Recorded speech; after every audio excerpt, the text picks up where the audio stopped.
in Johnny.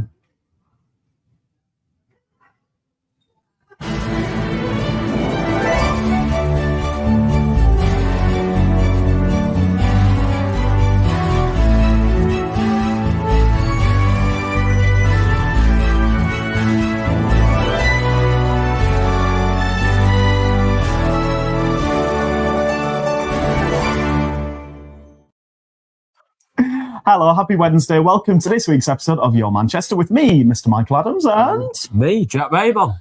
How are you doing? I'm doing all right. How are you, mate? I'm very good. It's nice to present with you. Yeah, we haven't done this before together. We haven't. No, of course. Jack's one of our newest members of the team. Are you glad to be here? Oh, it's great. I was going to say the answer's yes. Yes. And as always, we've got a really jam-packed edition of Your Manchester coming right your way tonight. Now, Jack, have you ever seen this before, Hamilton? I have. Have you? What do you think of it? Phenomenal. It's one of my favourite shows. Well, last night, Belinda and Mark headed down to the Palace Theatre in Manchester to go and see it, and they gave it a 5-star. In fact, I think on Twitter, Belinda gave it like an 11-star review, which I think is good. Yeah. And you can check that out over on our Twitter page at Your NCR. Now, you like a good walk out and about in town, don't you? I always like a good walk out and about in town. Yeah, it's a nice little stroll about. Well, you know what? There's one man who works here, Mr. Mark Llewellin, who he enjoys a good walk as well, and he's been walking around Piccadilly this week. Mm-hmm. Check this out.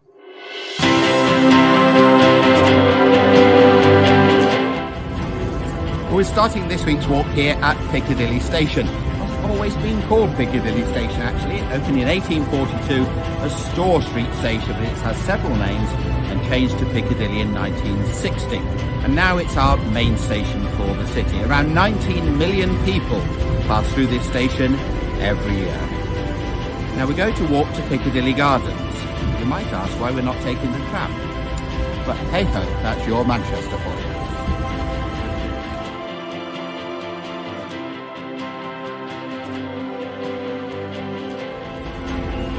So behind me is what used to be the main fire station. It opened in 1906, built of red terracotta, and served through until the 1980s. It was also police station, coroner's court, ambulance station. It's also where you went to take your gas meter to have it tested. Lots of rumours about it becoming a hotel. Let's hope something's done with it, because it's a beautiful Edwardian building.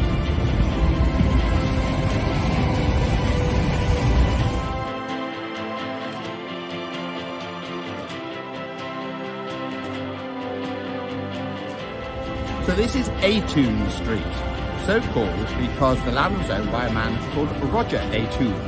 Now Roger Aytoun was 6'4", and in 1769 he was involved in the Great Siege of Gibraltar. He later met I was going to say young lady, actually she was a lot older than him. She was a widow and she had money, and Roger inherited the lot, including all the land here. He used to love a bit of a fist fight, so he was known as Spanking Roger Aytoun. They should name the street that, shouldn't they? So further along Aytoun Street we turn to Minchell Street, and behind us is Minchell Street Courts. And that's where Michael and I first saw Belinda perform, just as on the course of Minchell Street is named after the woman that Roger Aytoun married, as you know, or her husband. He was an apothecary, and in the 18th century he made an awful lot of money.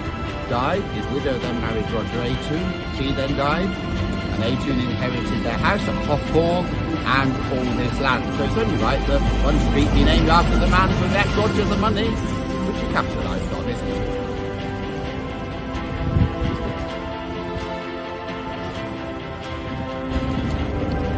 And now we arrive in Piccadilly Gardens, which is a mess, isn't it? It used to be beautiful gardens, like a park. And they are preparing at the moment for the Christmas markets. Now, the name Piccadilly is thought to come from a type of collar, a piccadilly. The gardens used to be home to daub pits where they used to dig clay out, and they also then used the ponds that they created for the ducking schools. There was a lunatic asylum on that site, which was the foundation for what became Manchester Royal Infirmary. But this was kind of a great gathering ground where things, demonstrations and speeches took place. I suppose not unlike today. So right here in the middle of the gardens is the statue of Queen Victoria, unveiled just after she died. She's shown in the costume of the Order of the Garter and topped by George and the Dragon. Queen Victoria herself decreed that it shouldn't be made out of marble. She thought it wouldn't wear well in the Manchester smoky atmosphere, and so it's made of bronze. But when it was unveiled, it wasn't unveiled to universal acclaim. In fact, one newspaper wrote, "At once the most pretentious, the most incoherent, and the most inept of any sculptural monument one has ever seen in England." Well, she will not have been amused at that. And that brings us to the end of this week's walk. I feel like Queen Victoria wouldn't be impressed just looking at Piccadilly Gardens these days, would she? It's not the nicest down there. However, since Mark filmed that VT, the Christmas markets have started. They have. Do you like the Christmas markets? I love the Christmas markets. I was there the other day. Were you? I was, Did you get anything nice? I did. I got a proper German hot dog and a pint. He likes a German sausage. Oh. Well, as you can see, your Manchester studio has been very much Christmas vibe. We've got this beautiful tree. I can see a little... what is that? Is it meant to be like a soldier or something? A nutcracker? I have no idea, but it's there. It's on the fireplace. And well, I can hear laughs in the gallery. They're laughing at me not knowing what... I think it's a nutcracker. It is a nutcracker, yeah. Now, speaking of Christmas markets, you've had your German sausage, but did you have any cheese? I did not. Well, there is one lady who is a familiar face if you are a long-term viewer of your Manchester, and it's Miss Sophie Buxton. Now, her dad owns the Cheshire Cheese Company. Oh. Do you like a bit of cheese? I do like a bit of cheese. What's your favourite? My favourite? Well, You're going to tell me mozzarella here, aren't you? Well, if it wasn't mozzarella, I'd have to go with Red Leicester. Well, they do some Red Leicesters, they do some Cheddars, and with it being the Cheshire Cheese Company, they do some Cheshires as well. And well, when I was strolling round the Christmas markets the other day, I bumped into that certain old face. So it's that time of the year again when people start heading into town to go to the Christmas markets. Wait a minute, I've just seen an old face. Sophie Buxton? Michael Adams! Former reporter on Your Manchester, what are you doing here? What am I doing here? I am selling some very good cheese.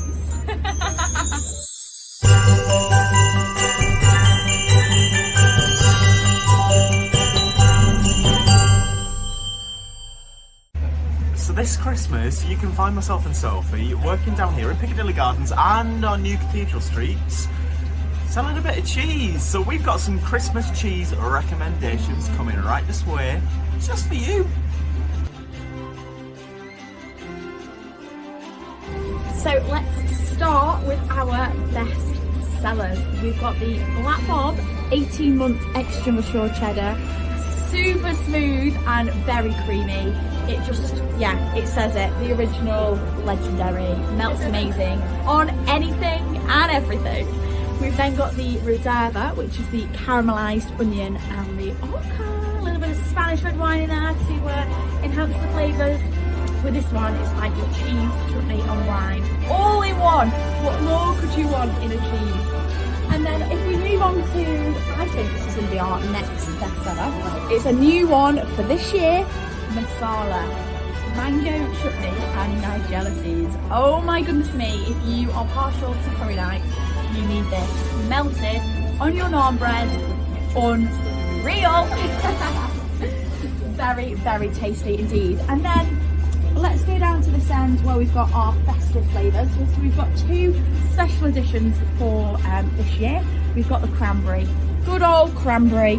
You cannot go wrong. It just makes such a good traditional cheese board cheese on Christmas Day. There's always room for a bit of cheese on Christmas Day, isn't there? So definitely cranberry.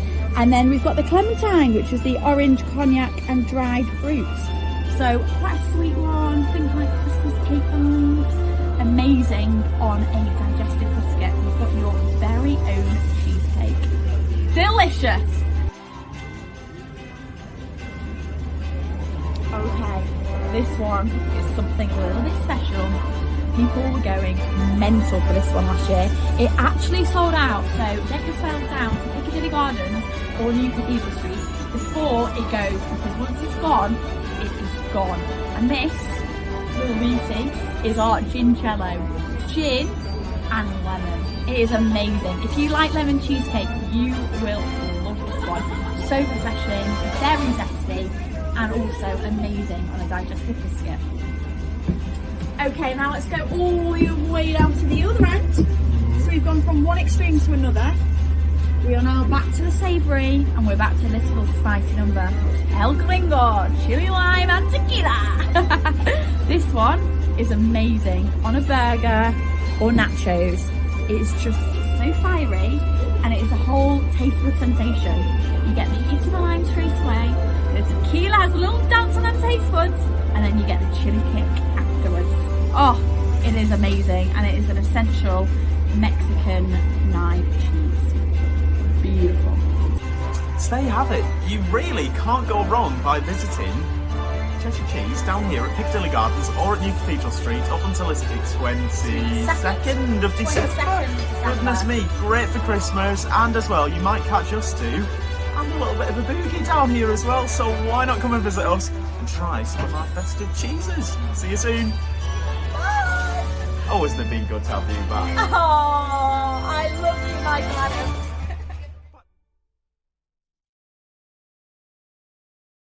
Oh, and I love you, Sophie Buxton. It was lovely to have her back. We were reminiscing, and we were talking about her infamous interview she did with Craig Revel-Horwood from Strictly fame back in the day. Yes, I can't remember what it was about or why he was being interviewed. It was something to do with the theatre, but he was there. And I'm sure if you dig deep enough in the Your Manchester archive, available, of course, on YouTube, then you'll be able to find that particular interview and reminisce of days gone by on Your Manchester. Happy memories. I'm actually approaching, I've worked it out, very nearly my 100th episode of Your Manchester. It's a long time. And this is only, what, your second? Third. Yeah. It's got a long way to go yet, hasn't it? So, going back to Christmas, of course, we've discussed the markets. Yeah. What comes next? Trees. Trees, decorations. And, well, our friends down at the Daisy Nook Garden Centre, which is near Ashton, they've been preparing for a little festive season. And, well, of course, our very own Belinda Scandal and Mark Llewellin went down there to check it out. So here, I can't help but notice we have the smell and everything. It's getting proper Christmassy. Isn't it just? It is, isn't it? And the Christmas trees will be coming in very shortly. Yes. The cut ones, but we've got, at the moment, we've got these potted ones, which are very good if you want to put them in your garden. Yes, or on a terrace. Or on a terrace, so in a pot or somewhere like that. Yep. And you could sort of have it in there. And these are very good, but these are... These particular trees have actually been pot grown. They've been grown in a pot all their life. Right. So therefore they're very easy to transplant. You could put it into your garden and they could light it up, and of course they do grow very easily in the garden.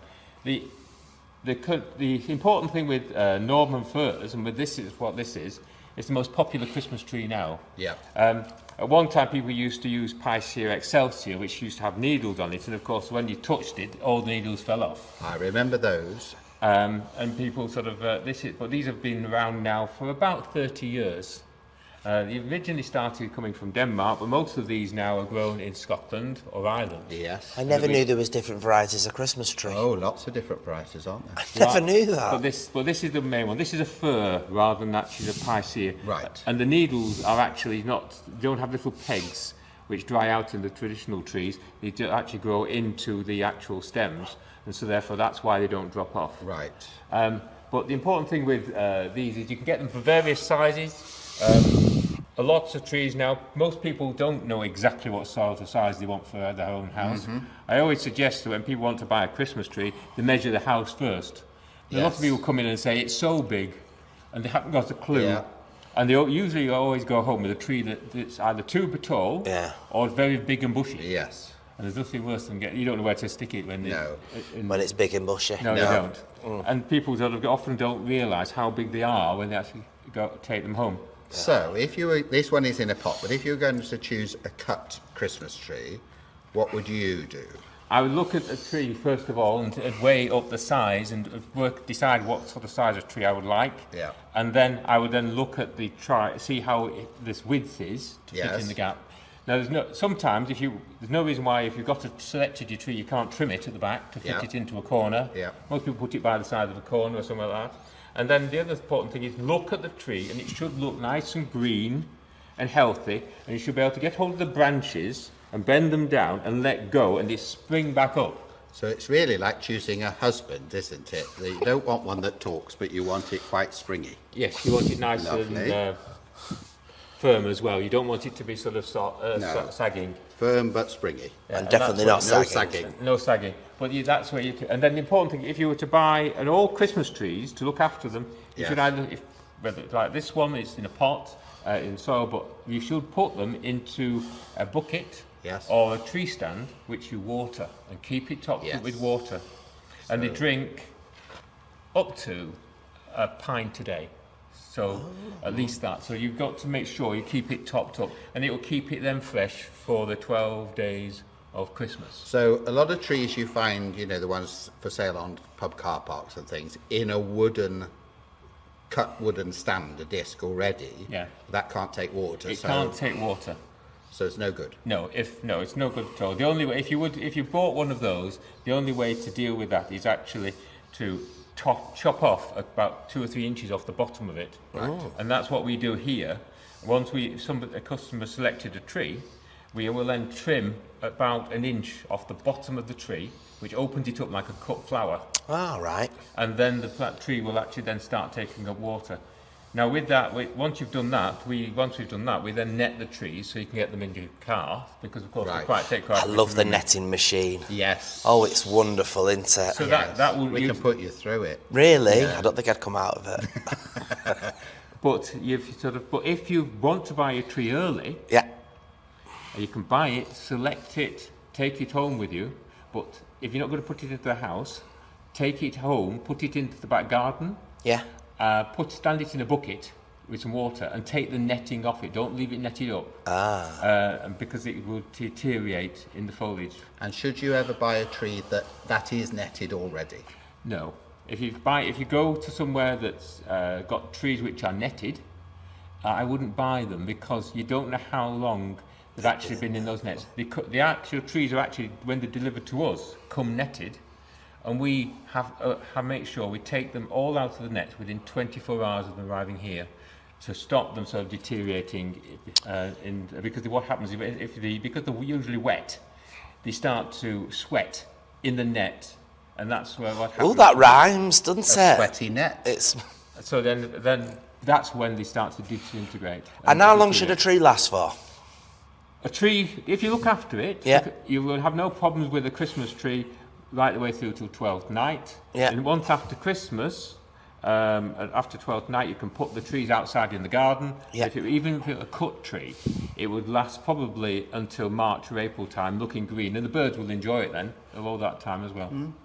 So you can put it into your garden and leave it. And what about disposing of them? What's the best way to do that? Well, the local authorities have places where you can actually take them, and that's one of the good ways to. And what they do is they put them into machines, and they actually grind them up and use them for putting onto beds and things. So you can recycle them. And it's the smell, isn't it, as well? You and you've got to remember that out of that, couldn't you? Yeah. For every tree they plant, if every tree they harvest, they plant another 5.